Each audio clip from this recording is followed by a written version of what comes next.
તો જૂનાગઢમાં બંગાળ, પુડુચેરી અને આસામની જીત ઉપર ભાજપનો ભવ્ય જશ્ન જોવા મળ્યો. તો આઝાદ ચોક ખાતે મહાનગર ભાજપ દ્વારા ઉજવણી કરાઈ.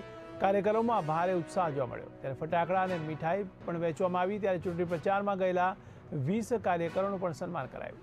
ત્યારે જીતને અખંડ ભારત તરફનું પ્રતીક ગણાવી ઉજવણી કરાઈ.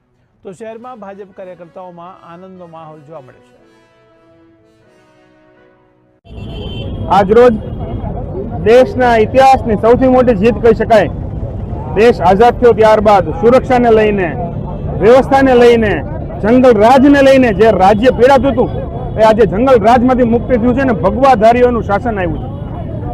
જે પ્રમાણે પશ્ચિમ બંગાળમાં ભવ્યથી ભવ્ય વિજય થયો છે અને આ વિજયને મનાવવા માટે આખા દેશમાં એક અલગ પ્રકારનો ઉત્સાહ અને ઉમંગ જોવા મળે છે. આજરોજ આ જીત કાર્યકર્તાઓની છે.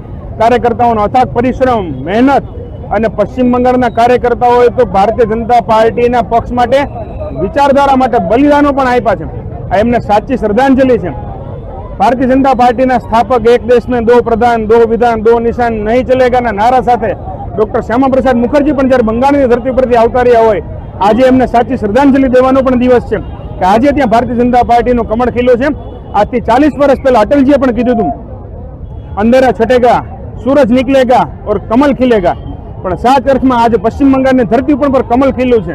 ત્યારે એની ઉજવણી આખા ભારતમાં દરેકે દરેક કાર્યકર્તાઓને એટલો બધો ઉત્સાહ છે કે જાણે પોતે જ જીતા હોય ને પોતે જ ઉમેદવાર હોય, પોતે ત્યાં પશ્ચિમ બંગાળની ધરતી ઉપર આ ઉર્જા ઉસ્તી રહ્યા હોય. એ પ્રમાણે આ જૂનાગઢ મહાનગરની ટીમ પણ ખાસ કરીને આજે અમે ઝાલમુડી કે જે પશ્ચિમ બંગાળની એક આઈટમ છે ને ત્યાં દેશના વડાપ્રધાન નરેન્દ્રભાઈ મોદી ગયા હતા અને એક સામાન્ય દુકાનદાર પાસેથી એક ઝાલમુડી, એક ભેળ હોય એની આઈટમ હોય છે. આ અમે ઝાલમુડી મગાવી દરેક કાર્યકર્તાઓને, દરેક લોકોને આ ઝાલમુડીનું વિતરણ કર્યું, મીઠાઈ આપી અને ફટાકડા ફોડીને અને ઉજવણી વધાવી છે. આજે ખરેખર જે ભારતીય જનતા પાર્ટી માટે જે ખૂબ મહેનત કરી છે કાર્યકર્તાઓ